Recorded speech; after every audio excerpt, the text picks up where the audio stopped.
శుభోదయం అండి.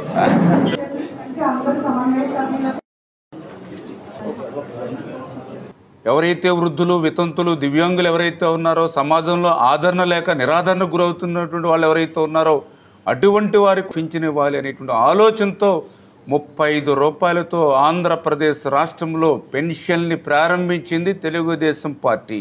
ఎవరైతే మరి ఈ యొక్క వృద్ధులు, వితంతులు, దివ్యాంగులతో పాటు ఎవరైతే ట్రాన్స్జెండర్స్ ఎవరైతే ఉన్నారో, ఎవరైతే ఒంటరి మహిళలు ఎవరైతే ఉన్నారో, ఇంకా అంటే ఇట్లా ఎవరైతే సమాజంలో పెన్షన్ పొందలేనిటువంటి వాళ్ళను కూడా ఆ రోజు 14-19లో వాళ్ళకు కూడా పెన్షన్లు ఇచ్చినటువంటి ఘనత ఆ రోజు నారా చంద్రబాబు నాయుడు గారి విషయాన్ని సందర్భంగా తెలియజేసుకుంటూ, మరి ఈరోజు ఏదైతే తెలుగుదేశం, జనసేన, బీజేపీ, ఎన్డీఏ ప్రభుత్వం ఈరోజు అధికారంలోకి వచ్చిన తర్వాత మీరందరూ కూడా చూశారు.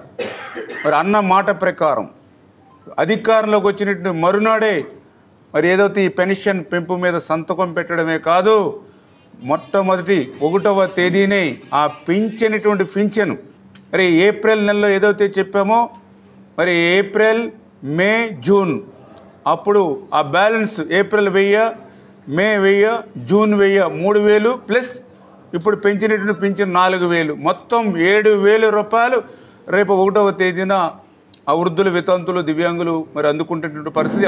పాపం నిజంగా దివ్యాంగులు, ఎందుకంటే నేను కూడా చూస్తూ ఉన్నా, ఎక్కడైనా గ్రౌండ్ లెవెల్కి వెళ్తూ ఉన్నప్పుడు పాపం మెంటల్లీ డిజార్డెడ్ కానీ అదేవిధంగా ఫిజికల్గా కానీ అంటే తమ పనులు తాము చేసుకోలేక తల్లిదండ్రులకి, బంధువులకి ఎంతో భారం అవుతున్నటువంటి స్థితిలో వాళ్ళకి సేవ చేస్తున్నందుకు నిజంగా తల్లిదండ్రుల్ని, వాళ్ళ బంధువులకి చేతులెత్తి దండం పెట్టినా, కాళ్ళకు మొక్కినా కూడా వాళ్ళు నిజంగా వాళ్ళు చేసే సేవ అటువంటిది. అటువంటి వాళ్ళకి కనీసం ఆ పింఛను పెంచి ఇస్తే పాపం ఆ కుటుంబానికి కొంచెం భారం తగ్గి ఉండేది.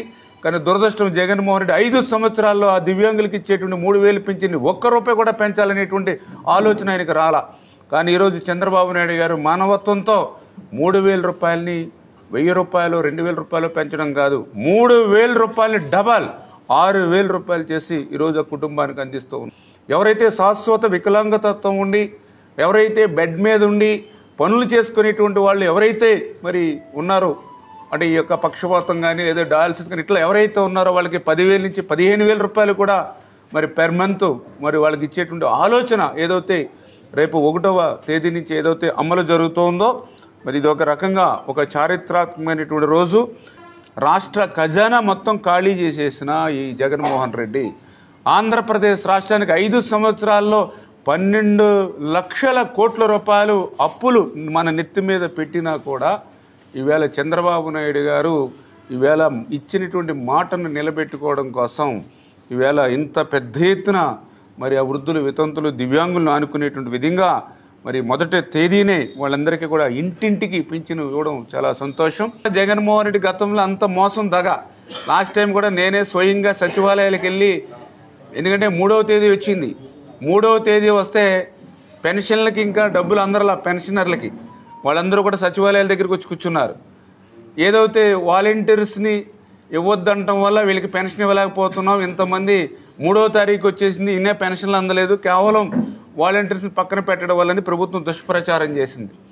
ఆ రోజు నేను ప్రతి సచివాలయం దగ్గరికి వెళ్ళా, 5-6 సచివాలయాలు ఆ రోజు 3వ తేదీ ఏమో మీ సచివాలయానికి ఎంత వచ్చిందని అడిగా అమౌంట్, మాకు 9,000 రూపాయలు వచ్చిందని చెప్పారు 3వ తేదీ. బయట చూస్తే 90-80 మంది వెయిట్ చేస్తున్నారు ఆ రోజు. అంటే 9,000 అంటే ముగ్గురికి వస్తుంది పెన్షన్. అంటే 3వ తేదీ వచ్చినా కూడా గవర్నమెంట్ ఒక డబ్బులు వేయాల. ఏదైతే మొన్న మే నెలకి సంబంధించినటువంటి పెన్షన్ అంటే వాళ్ళు వేయకుండా మరి 3 రోజులైనా కూడా పెన్షన్ వేయాల. అక్కడ 9,000 వేస్తే ఎంతమందికి ఇస్తారు?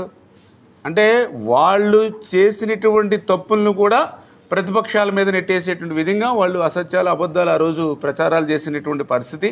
కానీ ఈరోజు అట్లా కాదు. సుమన్ టీవీలో మీ పర్సనల్ అండ్ బిజినెస్ ప్రమోషన్స్ కోసం కింది నెంబర్కి కాంటాక్ట్ చేయండి.